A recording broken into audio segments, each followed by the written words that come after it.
Manila Airport, touchdown, Rojas City. Ayan, hindi ko na nabidyohan pero nandito na ako sa palaisdaan, nakarating na ako. Ayan, nakakulong na ang ating mga bangus, ready for harvest bukas na madaling araw. So ayan, around 4 AM or 3 AM yan, nagtinulan na, nagluto na kami ng pagkain para breakfast ng mga tao na nagha-harvest.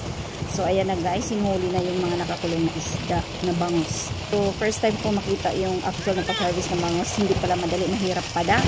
So ayan, hinuhuli na. So, by the way guys, this year sana makabawi na rin kami ng konti because last year, 2022, ang talo namin ay 1 in. So, hindi joke yun. Medyo masakit sa bulsa at sa damdamin. Pero wala tayong magagawa because it's a nature disaster. It's natural disaster. Wala tayong magagawa. So, ayan guys, kalmado na ang bangus. Namimili ako ng kasing ganda kong bangus.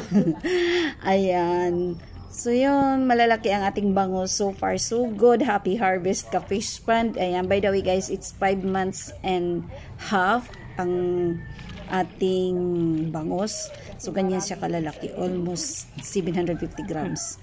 So ayan, happy harvest.